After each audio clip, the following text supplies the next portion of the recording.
அன்பு உறவுகள் அனைவருக்கும் வணக்கம். இவ்வினிய பொழுதை நமக்களித்த எல்லாம் வல்ல இறைவனுக்கு முதற்கண் நன்றி. என்னை நன்றாக இறைவன் படைத்தனன், தன்னை நன்றாக தமிழ் செய்யுமாறே அன்னை தமிழுக்கே தலைவணக்கம், முதல் வணக்கம். உடல் உன் வடிவான பின் யாருக்கு சேவை செய்வேன், மனம் உன் வடிவான பின் யாரை நேசிப்பேன், உடல் உன் வடிவான பின் யாரை ஆராதிப்பேன், அறிவு உன்னில் கலந்து சுயமான பின் யாரை அறிவேன், உன்னால் நீ ஆகும் பொழுது உன்னை மறப்பேன். இப்படித்தான் அடியவர்களின் சேவை இறைவனை சென்றடைகின்றது. அவ்வகையில் ராஜா நந்திவர்மன் கலை அறிவியல் கல்லூரி தெல்லார், கம்பன் கழகம் அறக்கட்டளை திண்டிவனம், நம்மாழ்வார் சபை திண்டிவனம், கதி அருள்நெறி மன்றம் Madurantakam, Kamban book of world records இணைந்து வழங்கி கொண்டிருக்கக்கூடிய பன்னாட்டு கருத்தரங்கம் தமிழ் உலா 2024 திருப்பாவை 1000 வருகை புரிந்திருக்கக்கூடிய உங்கள் அனைவரின் சார்பாக அன்போடு இருகரம் கூப்பி வரவேற்று மகிழ்கின்றோம். நல் நிலத்தில் விதைத்த விதையானது நிச்சயம் ஒரு நாள் விருட்சமாகும்.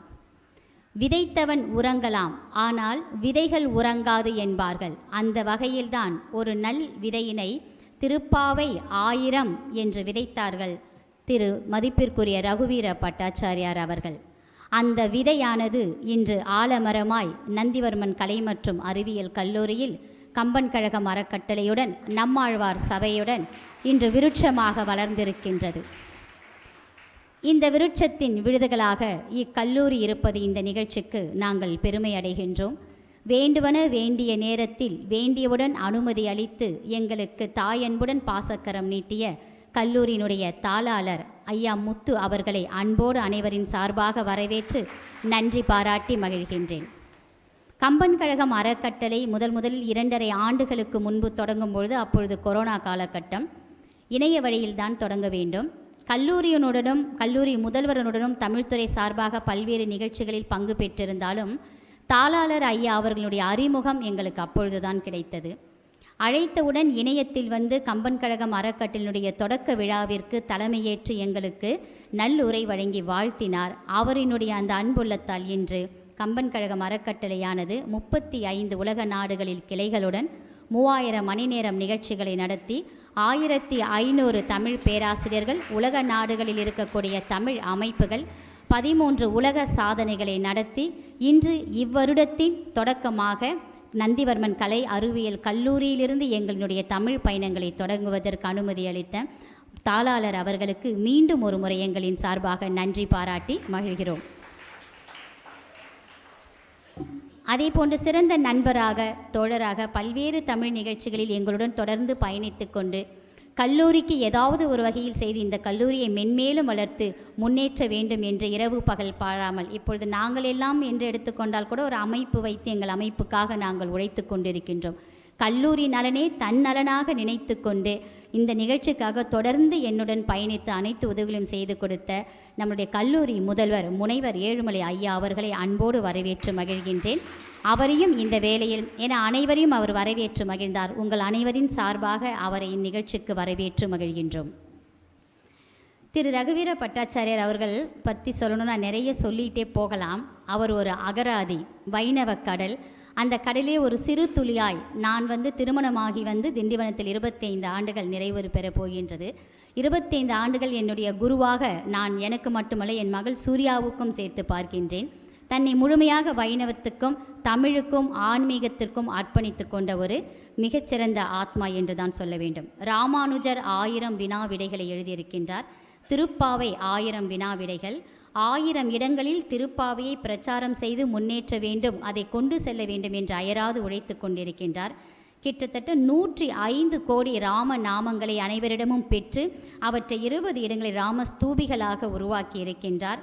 10,000 வரிகளில் நான் அந்த புத்தகத்தை படித்திருக்கின்றேன். மதுர ராமாயணத்தை கவிதை வடிவில் கொடுத்திருக்கின்றார். திருவாய்மொழி 1000, அதோடு மட்டுமல்லாமல் பாதுகா சகஸ்ரநாமத்தை தமிழில் மொழிபெயர்த்திருக்கின்றார். 1000 பாடல்கள் என்று அவருடைய சாதனைகள் தொடர்ந்து கொண்டே இருக்கும். அதான் முதலிலேயே குறிப்பிட்டேன், அவர் ஒரு அகராதி. சில பேர் சொல்லுவாங்க அவர் வாழும் காலங்களில் நாங்கள் வாழ்வது சிறப்பு என்பார்கள்.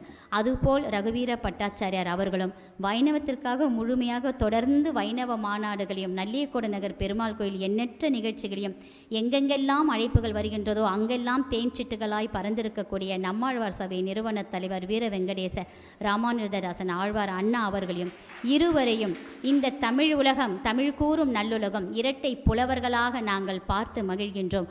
அவரையும் அன்போடு இந்த நிகழ்ச்சிக்கு வரவேற்பதில் பெருமை அடைகின்றேன். ஆரம்ப காலத்திலிருந்தே என்னுடன் பயணித்து என்னுடைய கல்லூரி பணியிலிருந்து ஒரு துறை தலைவராக, பேராசிரியராக, முதல்வராக நான் கல்லூரியில் இருந்திருக்கிறேன். அதிலிருந்து என்னுடைய இந்த தமிழ் பயணத்திற்கு, சமூகத்திற்கு கொண்டு வந்து என்னுடனேயே தமிழ் பயணங்களுக்கெல்லாம் துணைக்கரம் நீட்டி, தமிழ் தவிர அவர் சேர்த்து வைத்த சொத்து என்று பார்த்தால் அது தமிழ் உறவுகள் தான் என்று தனக்கென்று ஒரு தமிழ்ச் சங்கத்தை ஆரம்பித்து அடையாளப்படுத்தி கொண்டு உலக நாடுகளில் எங்கெல்லாம் தமிழ் இருக்கின்றதோ அங்கெல்லாம் தன்னலம் பாராமல் பொது சேவையாக செய்து கொண்டிருக்கக்கூடிய கவிமாமுனி துரை ராஜமாணிக்கம் தமிழ்ச்சங்க தலைவர் திண்டிவனம் ஐயா அவர்களை அன்போடு வழக்கின்றேன். அவர் தமிழுக்கான சேவை பெரிது. நாங்கள் எல்லாம் துறை சார்ந்தவர்கள், அவர் துறை சாராதவர்.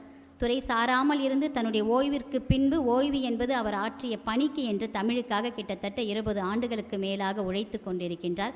அவரையும் என்னை இந்த வகையிலெல்லாம் ஆளாக்கி எப்படியாவது எனக்கு முழு சுதந்திரம் கொடுத்து என்னை முன்னெடுத்து வரச் சென்ற ஒரு ஆணின் வெற்றி, ஒரு பெண்ணின் வெற்றி ஒருவரை ஒருவர் சார்ந்தது என்பார்கள்.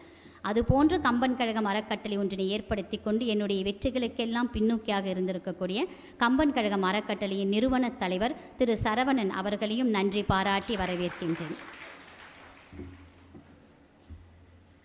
ஆண்டால் இந்த திருப்பாவை என்ற 1000 நிகழ்ச்சி ஏன் இந்த ஆன்மீக நிகழ்ச்சியாக நாம் நடத்துகிறோம், ஏன் ஆன்மீகத்திற்கு முக்கியத்துவம் கொடுக்கிறோம் என்று நீங்கள் பார்த்தீர்கள் என்றால், ஒரு மனிதனை நல்வழிப்படுத்துவது ஆன்மீகம்தான்.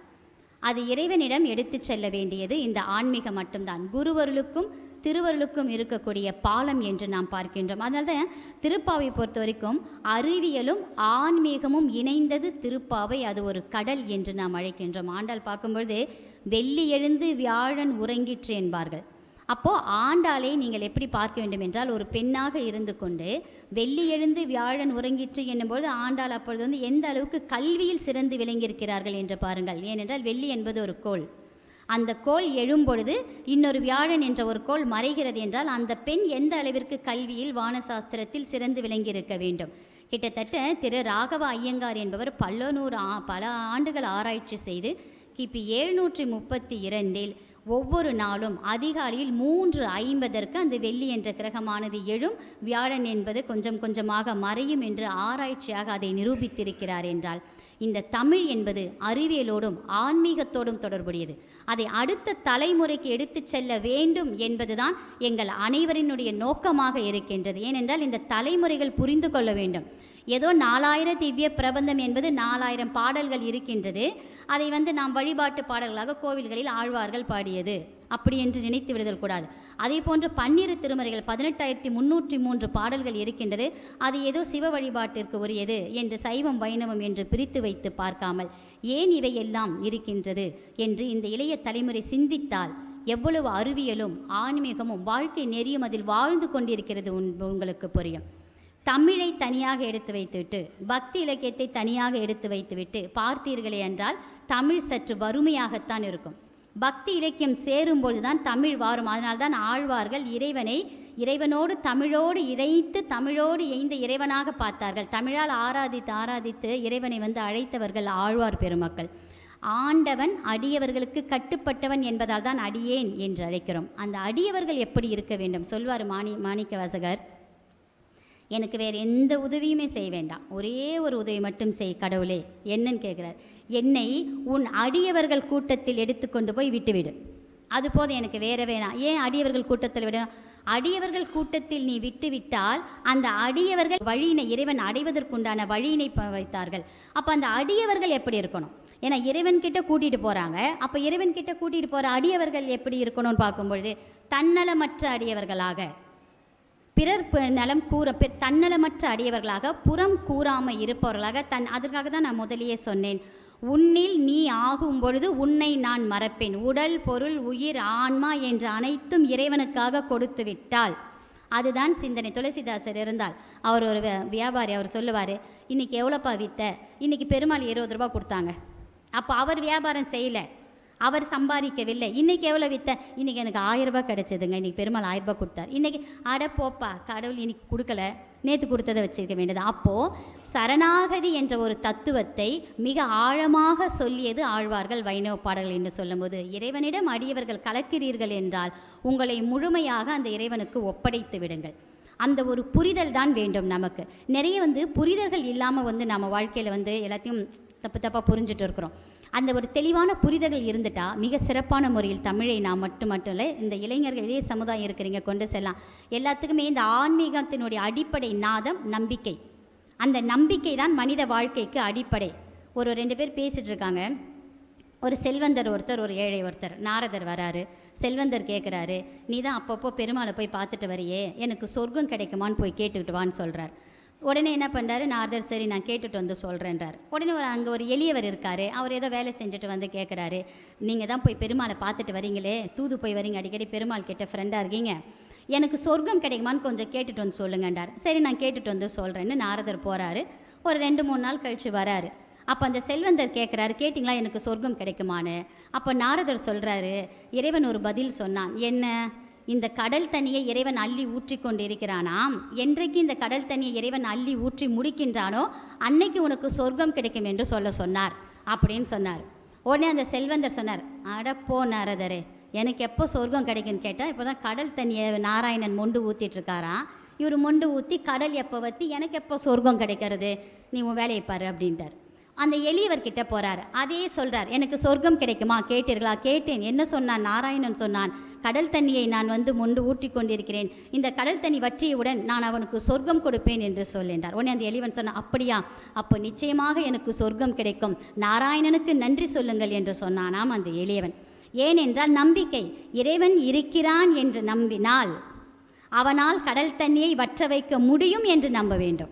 அந்த நம்பிக்கை தான் இறைவனிடம் நம்மளை அழைத்து செல்லும். அதே நம்பிக்கை தான் நம்மால் சிறப்பாக கல்வியை கற்று மிக தெளிவான ஒரு அறிவுடன் ஆழமாக வாழ்க்கையில் முன்னேற வேண்டும் என்று மாணவர்கள் நினைத்தீர்களே, ஆனால் அந்த நம்பிக்கை உங்களை வழிகாட்டி அழைத்து செல்லும்.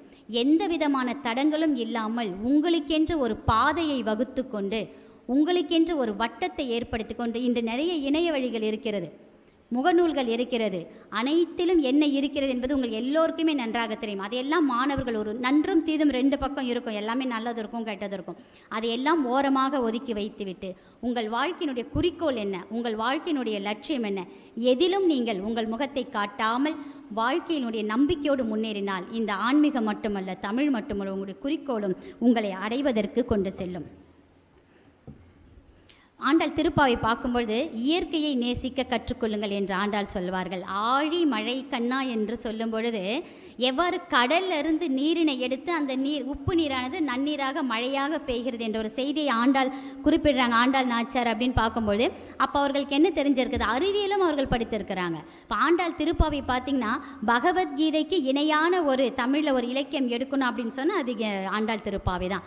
எளிய தமிழில் திருப்பாவியினுடைய அருமையான கருத்துக்கள். இயற்கையோடு இணைந்து வாழ வேண்டும். ஏன் இயற்கையோடு இணைந்து வாழணும்னா, இயற்கையை அழிப்பதால் தான், இயற்கை வாழ்வு இல்லாததால் தான் நாம் இன்றை மிகவும் பாடுபட்டு கொண்டிருக்கின்றோம்.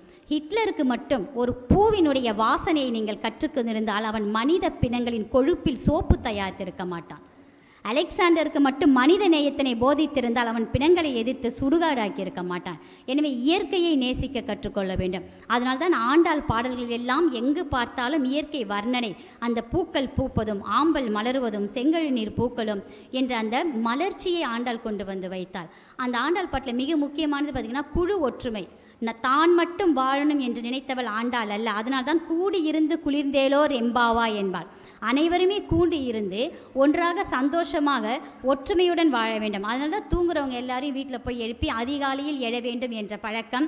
அதே போன்று அதிகாலையில் எழ வேண்டும் என்ற பழக்கம், அனைவரையும் அழைத்து கொண்டு சென்று இறைவனோடு நன்னீராட வேண்டும், அந்த இறைவனுடைய சங்கல்பம் அனைவருக்கும் கிடைக்க வேண்டும் என்று ஆண்டாள் விரும்பியதால் தான் அது ஒரு ஒற்றுமையினுடைய சின்னமாக கூட கூடியிருந்து குளிர்ந்தெழோ என்று நாம் பார்க்கின்றோம். அப்போ திருப்பாவில் உத்தமமான அவதாரம் எதுவென்று பார்க்கும்போது வாமன அவதாரமாக நமக்கு அமைகின்றது. எனவே தெளிவான புரிதல்கள். நாம் கூட நிறைய பேர் நினைப்பீங்க, மார்கழி மாதத்தில் வந்து வாசலில் பூ வைக்கிறோம் இல்லையா, சாணி பிடிச்சு பூ வைக்கிறோம். எதுக்காக வைக்கிறோம்? சாணி பிடிக்கிறோம், பூ வைக்கிறோம். ஏன் மார்கழியில் வைக்கிறோம்? தை மாதம் இருக்குது, சித்திரை இருக்குது, வைகாசி இருக்குது, எதுலையுமே வைக்கிறது இல்லையே. அப்போ தமிழன் இயற்றிய ஒவ்வொன்றிலும் ஒரு பண்பாடையும் கலாச்சாரத்தையும் நாகரிகத்தையும் வைத்தான். ஏன் வைக்கிறான் அப்படின்னு சொன்னால், அந்த காலத்தில் மேட்ரிமோனிலாம் இப்போ எதுக்கு எடுத்தாலும் மேட்ரிமோனி, திருமணத்துக்கு வரன் தேடும்போது பதிவு பண்ணிடுறோம். ஃபோட்டோ பார்த்தோன்னே பிடிக்குது பிடிக்கல, என்ன தெரியும் ஃபோட்டோவில்? சில பேர் ஃபோட்டோவில் அழகாக இருப்பாங்க, சில பேர் நேரில் அழகாக இருக்க மாட்டாங்க, சில பேர் இருக்கு இல்லையா. ஃபோட்டோ பார்த்தோன்னே பிடிக்குது பிடிக்கல, அவ்வளோதான், முடிஞ்சு போச்சு, அடுத்த இதுக்கே போகிறது கிடையாதாங்க.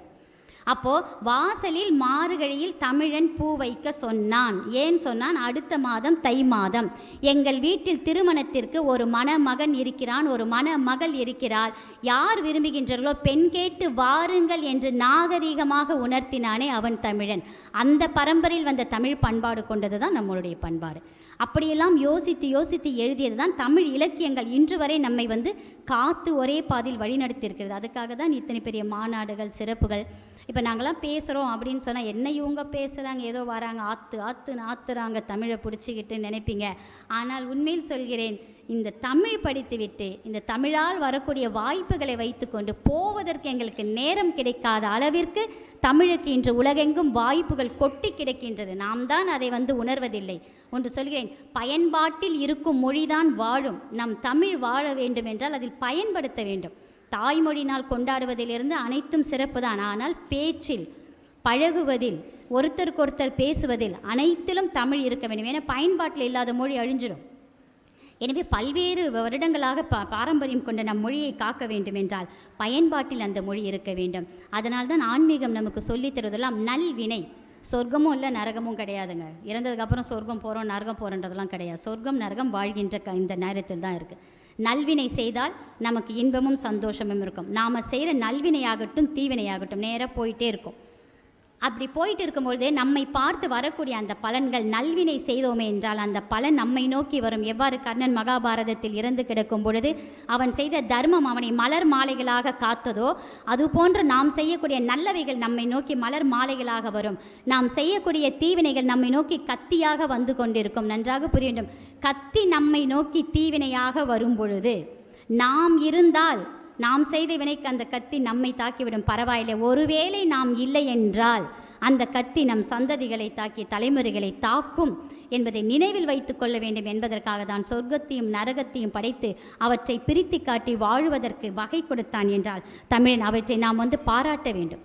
என்ன இருக்கிறது என்று நம்மளுடைய நூல்களிலும் நம்மளுடைய இலக்கியங்களிலும் நாம் வாழக்கூடிய காலங்களிலும் நாம் எடுத்துக்கொண்டோமேயானால், பட்டாச்சாரியார் அவங்க பாடுவாங்க, அவர் பாட்டு எனக்கு ரொம்ப பிடிக்கும். இந்த ஆட்டுவித்தால் ஆடுகிறேன், பாட்டுவித்தால் பாடுகிறேன், கூட்டுவித்தால் கூடுகிறேன், குறைவெனக்கெங்கே அப்படின்னு சொல்லி பாடுவார். அதுபோல் அவனால் நடக்கிறேன், அவனால் வாழ்கிறேன், அவனால் வாழ்கிறேன், அவனால் சுவாசிக்கிறேன் என்று சொல்லி அனைத்தும் அவன் என்று ஒப்படைக்கும் பொழுது எல்லாமே இறைவனாக மாறிவிடுகின்றது. அந்த இறைதான் நம்பிக்கை. அந்த நம்பிக்கை தான் தவறு செய்யாமல் நம்மை ஒரு பாதையில் வழிநடத்தி அழைத்து செல்லும். அதோடு மட்டும் இல்லாமல் நிறைய நிகழ்ச்சிகள், இப்போ நீங்கள் கூட கல்லூரி அப்படின்றதால கருத்தரங்கம் எல்லாமே உங்களுக்கு நடக்கும். ஆனால் இதையெல்லாம் மாணவர்கள் எந்த அளவுக்கு பயன்படுத்துகிறீங்கன்னு பார்க்கணும். இன்றைக்கி ஒரு நிறுவனம் வைத்து ஒரு தாளாளராக ஒருவர் வந்திருக்கிறார் என்றால் அவருடைய வாழ்க்கையில் பட்ட கஷ்ட நஷ்டங்களை, அவமானங்களை எல்லாம் பார்க்க வேண்டும். இன்றைக்கு அவர் தாளாளர், ஆனால் எத்தனை தடை கற்களை அவர் தாண்டி வந்திருக்க வேண்டும். இன்றைக்கு ஒரு நம்மாழ்வார் சபை நிறுவனர் என்றால் அந்த ஆரம்ப காலகட்டத்திலிருந்து எவ்வளவு தடை கற்களை தாண்டி அனைத்தையும் சமாளித்து மேலே வந்திருக்க வேண்டும்.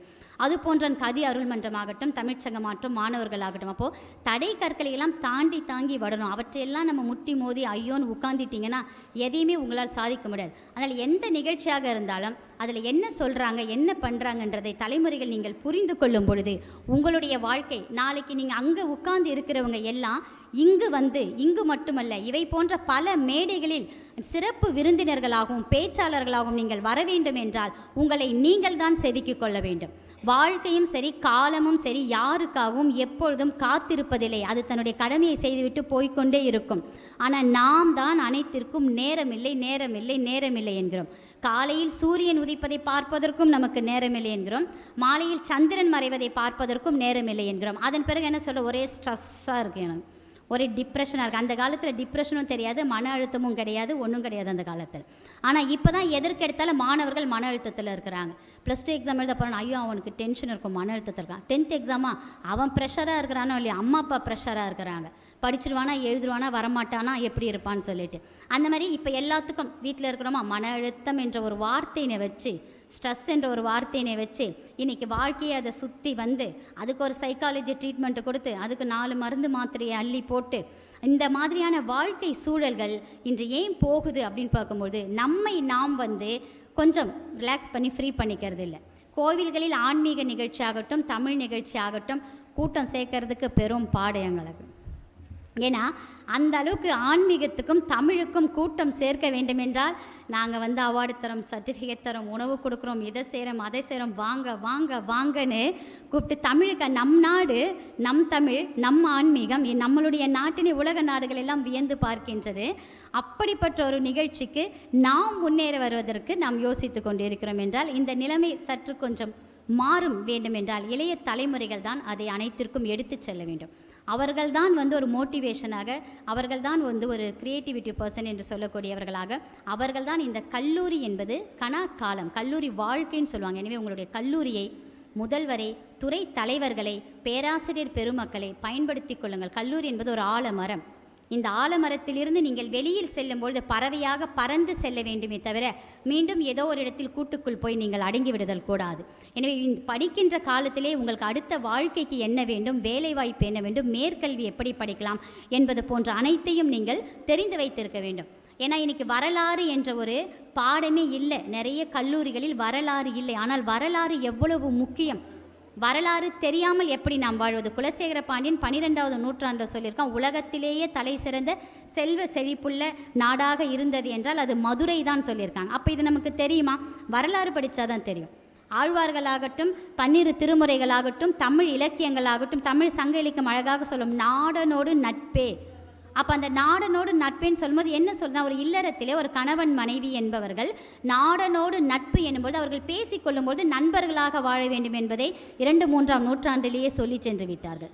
அப்போ இதெல்லாம் இலக்கியத்தில் இருக்கிறது. எனவே நான் சொல்கிறேன், மதிப்பெண்களுக்காக, கல்லூரிக்காக, ஆசிரியர்களுக்காக படிக்காமல் உங்களுடைய வாழ்க்கைக்காக படிங்கள், ஆழமாக படிங்கள். அதில் என்ன பொருள் இருக்கிறது என்பதை சற்று உணர்ந்து படித்தீர்கள் என எண்ணற்ற கருவூலங்கள் நம் தமிழில் கொட்டி கிடக்கின்றன. அதே போன்றுதான் ஒவ்வொன்றும் வேதங்கள் என்று பார்க்கும் பொழுது, ஏன்னா இந்த திருப்பாவை என்பது தமிழ் வேதம், வேதம் அனைத்துக்கும் வித்தாகும் கோதை தமிழ் என்னும்பொழுது ரிக், யசுர், சாமம் என்ற வேதங்கள் எல்லாம் ஏதோ ஒரு மந்திர உச்சாரணங்கள் என்று ஒதுக்கி வைத்திடாமல் அதை என்ன இருக்கிறதாவது என்று பாருங்கள். ரிக் வேதத்தில் சொல்லப்பட்டிருக்கூடிய வழிபாட்டு முறைகள், யசூர் வேதத்தில் சொல்லப்பட்டிருக்கூடிய அறிவியல் களங்கள், சாம வேதம் ஏன் கிருஷ்ணனாக இருக்கிறான் என்றால் சாம வேதத்தில் தான் வழிபாட்டு முறைகளும் எவ்வாறு வழிபட்டு பஜனைகளின் மூலம் இறைவனை வணங்க வேண்டும் என்பதை சாம வேதம் சொல்லி சென்றதால் தான் வேதங்களில் நான் சாமமாக இருக்கிறேன் என்றான். அதனால்தான் மார்கழியில் நான் மாதங்களாக இருக்கின்றேன் என்று குறிப்பிட்டான். அதர்வண வேதம் எவ்வாறு போர் செய்வது, வாழ்க்கை எவ்வாறு வாழ்வது, சூட்சமங்கள் என இவையெல்லாம் வேதங்கள் சொல்கின்றது. எனவே வேதங்கள் என்பது ஏதோ ஒன்று உச்சாரணத்திற்காக, ஒரு குறிப்பிட்டதற்காக என்று இல்லாமல் அவற்றில் இருக்கக்கூடிய கருத்துக்களை எடுத்தாவது படியுங்கள். சற்று பின்னோக்கி சென்று அனைத்தையும் மீண்டும் ஒரு முறை ஆழமாக படித்து இந்த மாணவ செல்வங்கள் உங்களுடைய வாழ்க்கையெல்லாம் சீரோடும் சிறப்போடும் வளமாக வைத்து கொள்ள வேண்டும் என்ற வகையில் கோரி நல்லதொரு வாய்ப்பினை அளித்த ராஜா நந்திவர்மன் கலையறிவியல் மற்றும் கல்லூரி, நம்மாழ்வார் சபை திண்டிவனம் தமிழ்ச்சங்கம், கதில் அருள்நெறி மன்றம், கம்பன் கழகம் அறக்கட்டளை சார்பாக வந்திருக்கக்கூடிய அனைவருக்கும் நன்றி பாராட்டி, வாழ்க தமிழ், தமிழால் வாழ்வோம், தமிழோடு இணைவோம், தமிழராய் இணைப்போம். நன்றி, வணக்கம். ஆன்மீகத்தை வெறும் ஆன்மீகமாக பார்க்காமல் தமிழோடு சேர்ந்த அறிவியலாக காணும் பொழுது நிறைந்த பயனை பெற முடியும் என்பதை சிறப்பாக கூறி சென்ற அம்மையார் அவர்களுக்கு நன்றி. அடுத்ததாக வாழ்த்துரை வழங்க திண்டிவனம் தமிழ்ச்சங்க தலைவர் திருமிகு ராஜமாணிக்கம் ஐயா அவர்களை அன்புடன் அழைக்கின்றோம்.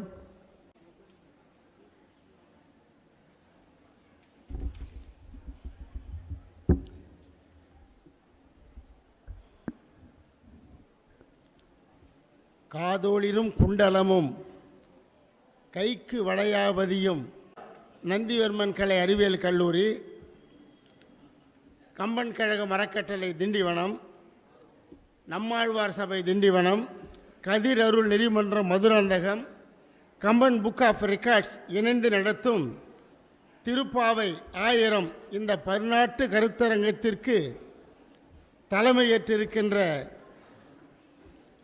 கல்லூரியின் தாளாளர் முனைவர் கலைமாமணி, புதுவை தமிழ் சங்கத்தினுடைய தலைவர், எங்களது மரியாதைக்குரிய அன்பு அண்ணன் முத்து அவர்களே, நல்லதொரு வரவேற்பு வழங்கிய கல்லூரியின் முதல்வர் முனைவர் இரா ஏழுமலை அவர்களே,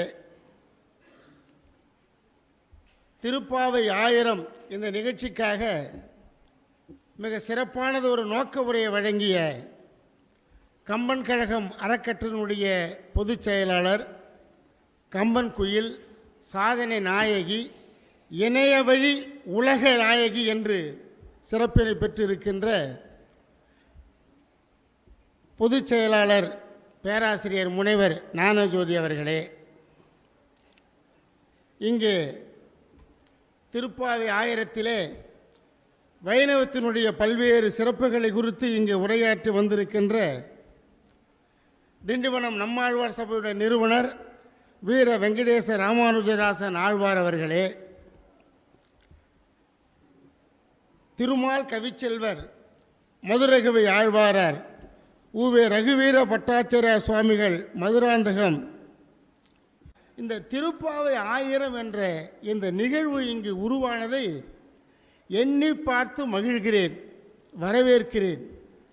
இந்த திருப்பாவை 1000 என்பது 4000 திவ்ய பிரபந்தத்திலே 474 பாடலே இருந்து 503ஆவதாக இது நிறைவு பெறுகிறது.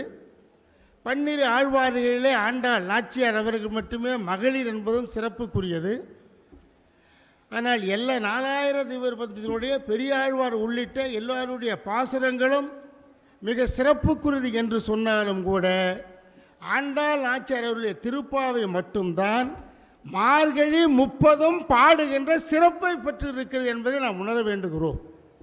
தாய்லாந்திலே கூட அந்த மன்னர் அரசு முடிசூடும் போது அங்கே பாடப்படுவது திருப்பாவை திரும்பாவை என்ற பெருமைக்குரியதாக இந்த பாடல் இருக்கிறது. இந்த 30 பாடலிலே இன்றைக்கு வைகையிலே துயிலிட வேண்டும் என்பதை மட்டும் சொல்லவில்லை, எதை செய்ய வேண்டும் எதை செய்யக்கூடாது என்பதையும் சொல்லுகின்றதாக இன்றைக்கு திருப்பாவை இருப்பதை நாம் எல்லாம் உணர்ந்துகின்றோம். செய்யாதன செய்யோம் தீக்குறளை சென்றோதோம் என்று சொல்லுகின்றது திருப்பாவை தான். அதே போல் ஓங்கி உலகளந்த உத்தமன் பேர்பாடி நாங்கள் நம் பாவிக்கு சாற்றி நீர் ஆடினாள் என்று அந்த உலகளந்த பெருமாளை வழங்கினால்தான் நாம் எல்லா நன்மையும் பெற முடியலாம் என்று சொல்லுகிறது திருப்பாவை என்பதையெல்லாம் உணர்ந்துகிறோம். இன்றைக்கு நம்முடைய வாழ்வியலை மட்டுமல்ல, இன்றைக்கு விஞ்ஞான ரீதியாக இன்றைக்கு மழை பெய்வதை சிறப்பையும் இன்றைக்கு அறிவியலையும் இன்றைக்கு ஆண்டாள் ஆட்சியார் சொல்லியிருக்கிறார்கள். மனித குலம் தழைக்கவும் செழிக்கவும் உயவும் உயரவும் எல்லா கருத்தையும் 30 பாடலே இன்றைக்கு ஆண்டாள் ஆட்சியார் அவர்கள் அருமையாக உணர்ந்திருக்கிறார் என்பதை நாம் உணர்ந்திருக்கின்றோம். இந்த பாடலை மார்கழியிலே எல்லா ஆலயத்திலும் நாம் ஒலிக்க கேட்கிறோம். எல்லோரும் அந்த பாவை நோன்பு நோக்கிறோம். இந்த 30 பாடலையும் மார்கழியிலே மட்டும்தான் பாட வேண்டுமா என்றால் ஒவ்வொரு நாளும் பாடலாம், ஒவ்வொரு இல்லத்திலும் பாடலாம். பாடினால் அந்த இல்லம் செழிக்கும் உள்ளம் செழிக்கும் என்பதால் தான் இந்த திருப்பாவை 1000 என்பது மார்கழிக்கு மட்டும் உரியதல்ல, எல்லா நாளுக்கும் உரியது என்பதை சொல்வதற்காகத்தான் இந்த திருப்பாவை 1000 இந்த நிகழ்வு இங்கு நடத்தப்படுவதாக நான் நினைக்கிறேன். இன்றைக்கு இன்னும் சொல்லப்போனால் மிக சிறப்பாக நாம் சொல்லிக்கொண்டே இருக்கலாம். 4000 திவ்ய பிரபந்தமே நல்ல தமிழ்.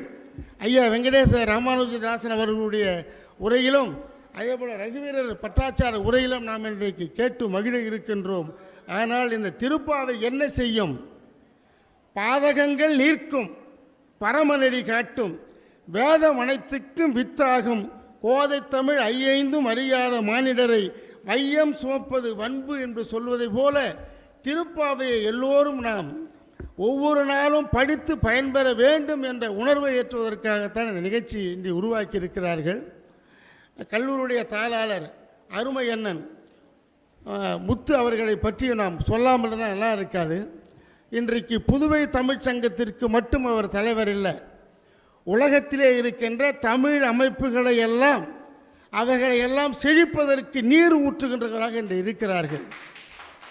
என்னை பொறுத்தவரையே நாம் கடையேழு வள்ளல்களை பார்த்திருக்கிறோம், படித்திருக்கிறோம், கேட்டிருக்கிறோம். ஆனால் தமிழுக்கு வாழும் வள்ளலாக இருப்பது நம்முடைய கல்லூரி தாளாளர் முனைவர் கலைமாமணி முத்து அவர்கள்தான். இதுபோல எத்தனையோ நல்ல செய்திகளை வழங்கி கொண்டிருக்கிறார்கள்.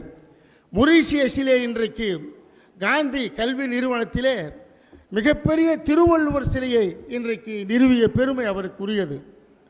திருக்குறளை உலக பொதுமறையாக ஆக்க வேண்டும் என்று 5 மாநாடுகளை இன்றைக்கு தமிழ் நடத்தியிருக்கிறது. அந்த மாநாடு நடத்திய புரவலர் என்ற பெருமையும் அவருக்கு இருக்கிறது. தமிழ் மீது அளப்பரிய பற்றியும் அதே போல் மாணவர்களுடைய கல்வியிலே அக்கறையும் ஏழை எளிய மாணவர்களுக்கு இலவசமாக கல்வி வழங்கும் கல்வி வள்ளலாகவும் இன்றைக்கு இருக்கிறார்.